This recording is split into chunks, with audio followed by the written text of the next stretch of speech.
Paul McCartney, eh? Forever pulling off that V for victory symbol with his fingers and doing the disgraceful thing of visibly ageing in front of us over the past 50 to 60 years. How dare he? Will he outlast Ringo, or have they formed a pact to go out together, perhaps under the wheels of a talking steam train? Ringo's got connections after all. Both Beatles feature in this, the movie game adaptation of Give My Regards to Broad Street, and they were in a band or something as well.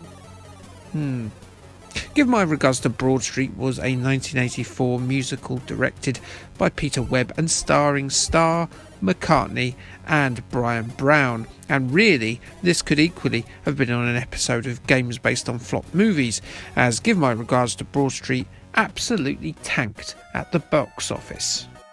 From its $9 million budget, Broad Street scraped back just $1.4 million.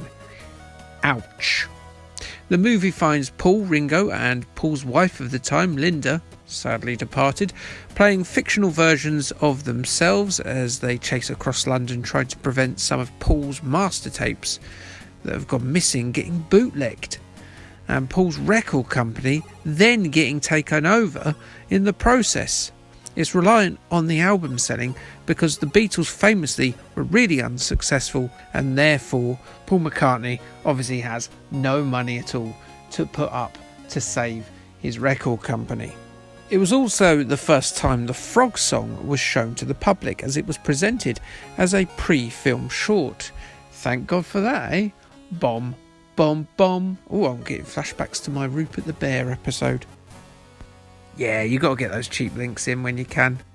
The soundtrack to the film did considerably better than the movie itself, but the film, it was a big critical failure as well as a commercial one.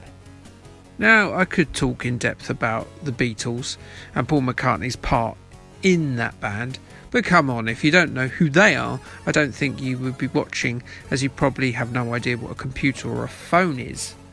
It's the Beatles. He was okay after he left the Beatles. Wings were obviously a fairly decent band, you know, Mullican Tyre and that song they did for the James Bond, what was it?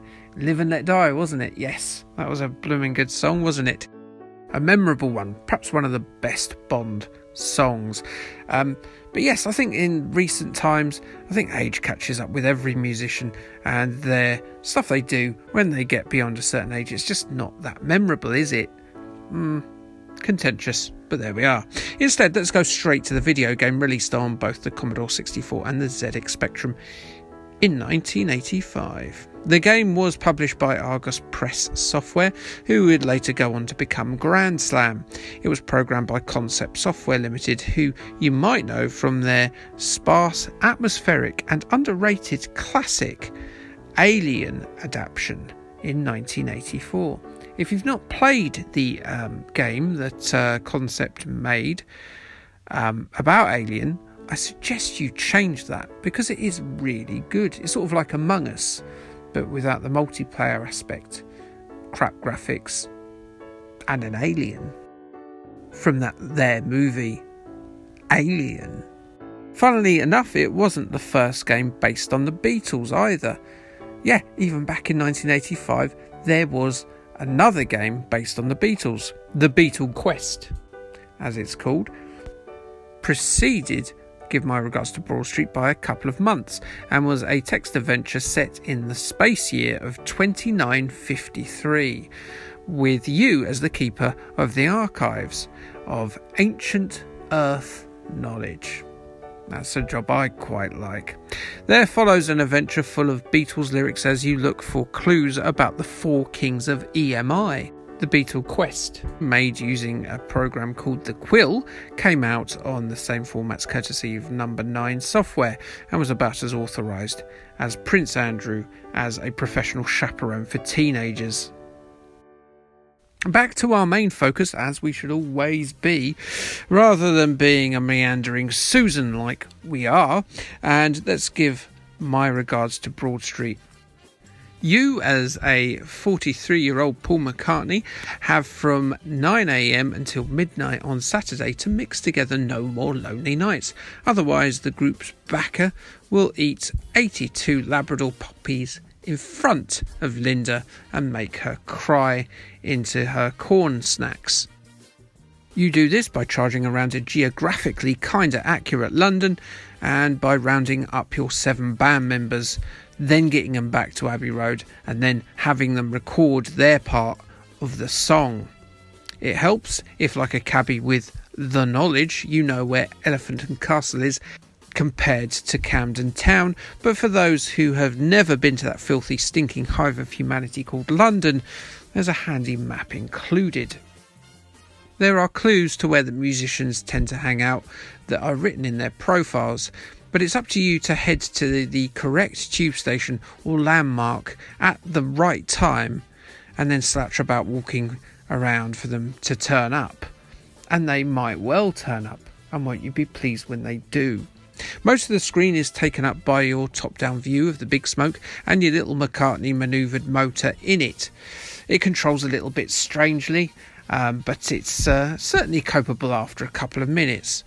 The lower portion of the display has McCartney's Beatles-o-matic tracking device that keeps tabs on his pal's vague whereabouts.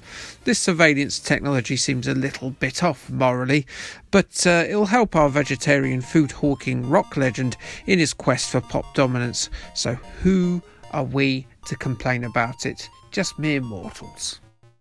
There are obstacles in our way, such as thugs and London traffic, that will do their best to ruin your musical mission and put a delay in your recording revelry, so steer clear of any trouble.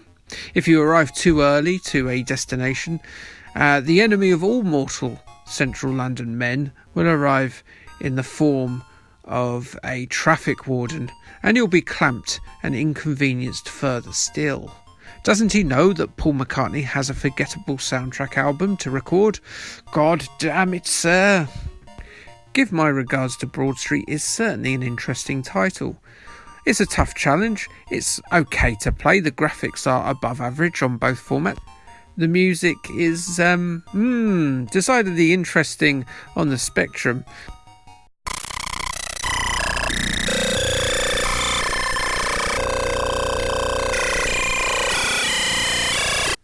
But it's passable on the old Commodore 64.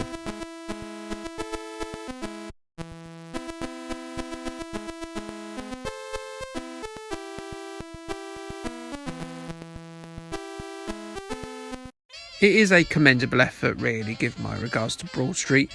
Even beyond the scale of London and its many locales, there might not be a lot to the game, but it is a collection of very strong, brave ideas. Ideas, of course, being a thing that Paul McCartney gets more and more sap from him the longer he spends away from his dear departed friends John Lennon and George Harrison. I kind of like Give My Regards to Broad Street, despite it not being quite the sum of its parts. But let's see what the magazines thought. The June 1985 issue of C&VG praised Broad Street, giving it an 8 out of 10 and saying that the McCartney game should be a top 10 hit. Commodore User warned against the lasting interest of Broad Street, but said it's still good value, a package at $7.95 in their April 85 edition. They gave it an 8 out of 10. Zap weren't so keen in their May 1985 edition. They gave it a 65 and said poor control and high difficulty damage the game's feel. Plenty of the game there though once you're into it. It has some very nice features. On the Spectrum side of journalism, well, Crash's issue 17 gave it an 81% and claimed it was an involving game that is both novel and well designed. Your Spectrum thought you should give it a miss though when they covered it in their issue 16. It might offer a painless way for prospective cabbies to learn about London, but if this is how pop stars spend their time, I think I'll hang up my guitar. A 2 out of 5 from them. Sinclair User praised the programmers but were dismissive of the plot, believing it could have done with a bit more detail. than just Lost Friends and Musical Notes. They awarded it a 3 out of 5. And that's it for Give My Regards to Broad Street and its ridiculously long title. A game of decent ideas, but average execution. But also a game with more streets than you could shake a Heather Mills artificial leg at. Like, subscribe, and K thanks, bye.